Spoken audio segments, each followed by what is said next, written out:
Right, we're on, I'm back here in the dark again. It's actually still the same night. So check out my last video, it's all about the downswing, how to start the downswing. Very, very clever video. Tonight's very different. Tonight we're going to talk about how to control the club face. Club face control is important, we know how important that is. We need to master it though. And master it we can if we understand exactly how the left wrist works. So your left wrist controls the club face. What we do with our left wrist at the top of the golf swing is very important. We all know about cupping and bowing. That's what we're going to talk about today, but we're going to talk about it in a fashion that you can get the hang of it. There's an implement you have in your pocket right now you can use that is going to prevent you cupping and bowing your left wrist. So get it in your pocket, grab whatever I'm going to tell you to grab in just a second. Keep it clean though. And we work on wrist actions. Wrist actions.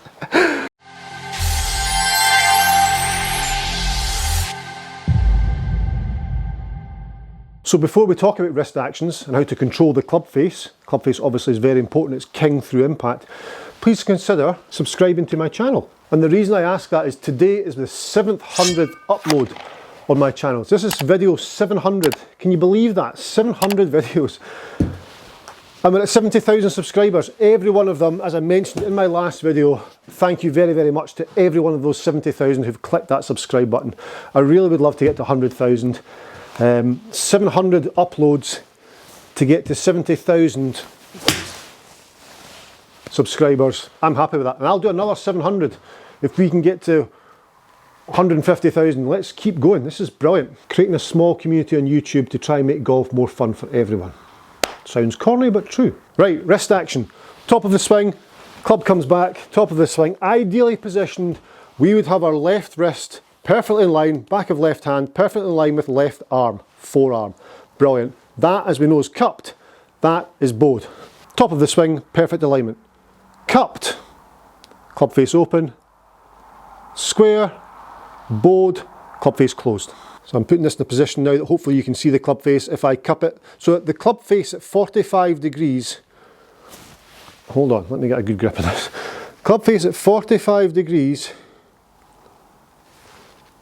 there, when left wrist's flat and level, the club face, the leading edge of the golf club, the leading edge is at 45 degrees. Now I hope you can see that, or parallel to the back of the left hand and the forearm. That is perfect, that is really, really good. Excuse me for looking at the screen as opposed to the camera, I am still speaking to you. Now if I cup this left wrist, cup, now you can see now the leading edge of the golf club marries up with the back of the wrist, but it points to the ground. That's a very open club face. That's got slice written all over it because the face is going to be open to the path. Kind of. But it's an open club face. Back to square. If we turn this way, we've bowed it. So club face is now bowed. Now you can see the leading edge level or horizontal. That's a closed club face, which does promote a hook. All things given. So closed, square, open. Where do you want to be? Square, 45 degrees. Right, pop your hand in your pocket, take out your phone. So take your phone, pop your phone on your left forearm, like so, and then close the fingers, turn it round. So now it is solidly in your left wrist.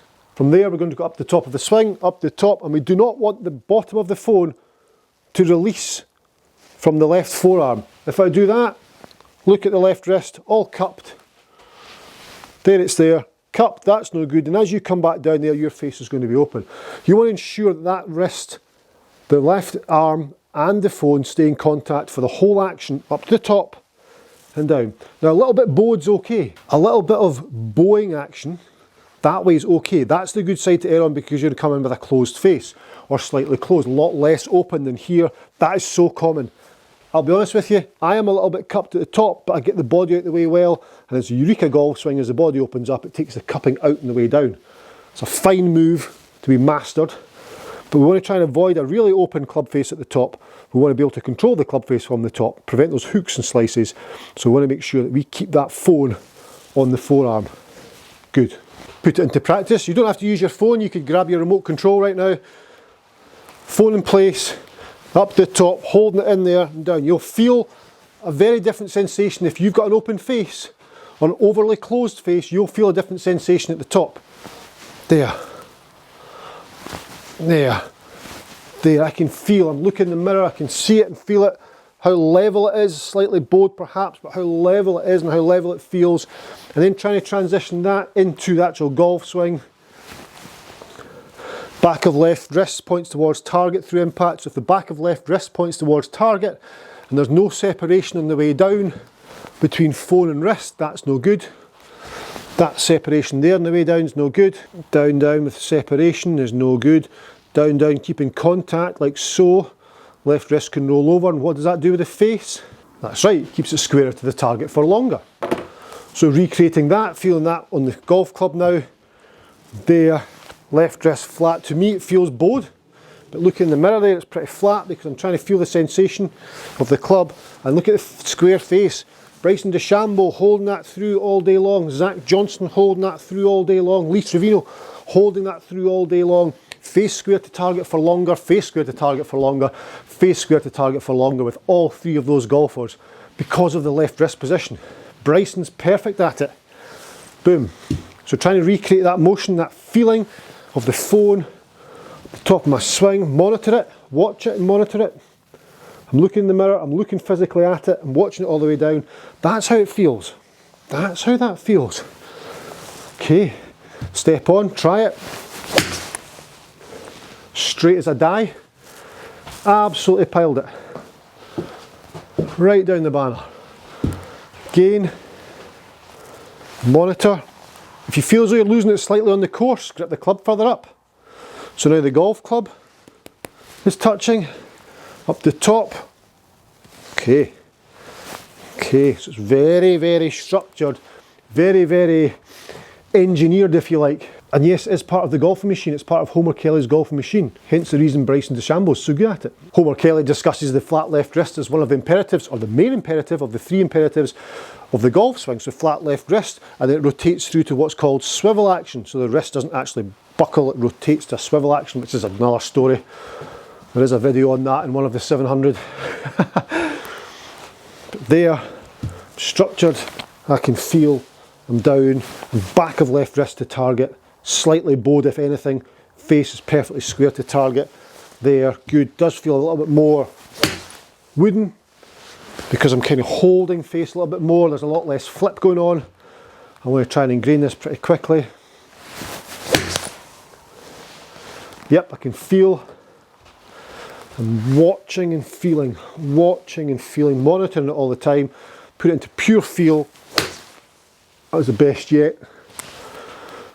Practice like that, monitor and feel. Watch it and feel it.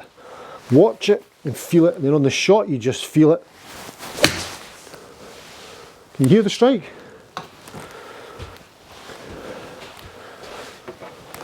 Back to the phone. Forearm still rotates, has to rotate. This video is sponsored by Vodafone.